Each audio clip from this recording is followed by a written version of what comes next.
광주시가 군 민간공항 통합 이전 문제를 올해 말까지 해결하겠다고 기한을 정한 데에는 여러 이유가 있습니다. 무안공항을 지나는 호남 고속철도가 내년에 완공되는 것도 그중 하나로 볼 수 있는데요. 이 공사가 2년 더 미뤄지게 되면서 광주시와 전라남도 또 무안군의 밀고 당기기 전략에도 변화가 예상됩니다. 김초롱 기자가 한 걸음 더 들어가 취재했습니다. 지난해 12월 광주시와 전남도가 만나 민간공항 이전 시기를 두고 합의했습니다. 군공항 이전에 의미 있는 진전이 이루어지면 공항을 호남 고속철도 2단계 개통에 맞춰 무안으로 이전한다는 내용입니다. 원래대로라면 철도는 2025년 개통 예정으로 활주로 정비 등을 위해 공항을 그보다 1년 서둘러 이전해야 합니다. 강기정 광주시장이 올해 말을 마감 기한, 즉 데드라인으로 잡고 공항 이전 논의를 끝내겠다고 한 이유 중 하나입니다. 내년이면 지방선거 국면에 접어들고 대구 경북 신공항 등과 경쟁이 더 치열해지는 데다 3조 원 가까이 들여 만든 철도를 적기에 운영할 필요가 있다는 겁니다. 정치권도 흐지부지하고 그러면 우리가 광주 시민은 결심을 해야 됩니다. 이제 어떻게 결심할 건가? 아마 여러 가지가 있을 거라고 봐요. 이런 상황에서 들려온 호남 고속철도 2단계 완공 지연 소식에 두 자치단체들은 일단 겉으로는 대수롭지 않다는 반응입니다.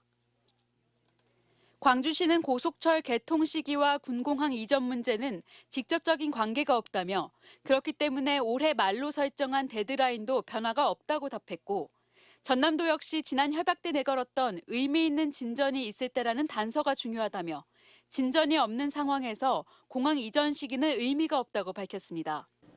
하지만 이 같은 입장과는 별개로 광주시와 전라남도, 무안군 등 세 주체가 실질적인 전략을 어떻게 짤 것인가에 변화가 예상됩니다. 공항 이전 결론 시점을 올해 말까지라고 배수진을 쳤던 강기정 광주시장으로서는 고속철 완공과 개통이 늦어지는 만큼 벼랑 끝 전술을 구사하지 않아도 될 명분이 생겼습니다. 김영록 지사의 요구대로 공항 이전 결정의 데드라인을 내년 6월로 양보할 수도 있습니다. 반면 전라남도는 협상에서 입지가 좁아질 수 있습니다. 공사가 2년 늦어졌다고 해서 공항 이전 결정도 그만큼 늦출 수 없는 데다 만약 광주시가 내년 6월까지 결론을 내자고 할 경우 광주시에 더 시간을 갖고 차분히 논의하자고 제안할 수도 있습니다. 고속철 공사가 지금 지연되고 있기 때문에 그것 가지고도 군공항 이전을 서두를 필요가 없이 충분히 수기 과정을 거쳐야 된다라고 또 이야기할 수 있는 명분이 전라도나 무안 군수 입장에서 있는 거잖아요. 네네. 공사 지연으로 시간을 벌었다곤 하지만 대구와 부산, 새만금에 지어질 신공항과의 경쟁을 생각하면 마냥 느긋할 수만은 없는 게 광주와 전남의 입장입니다.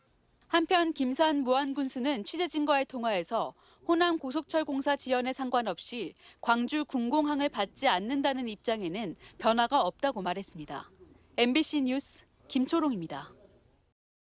언제 어디서나 내 손 안의 뉴스. 광주 MBC 뉴스 유튜브 구독으로 함께하세요.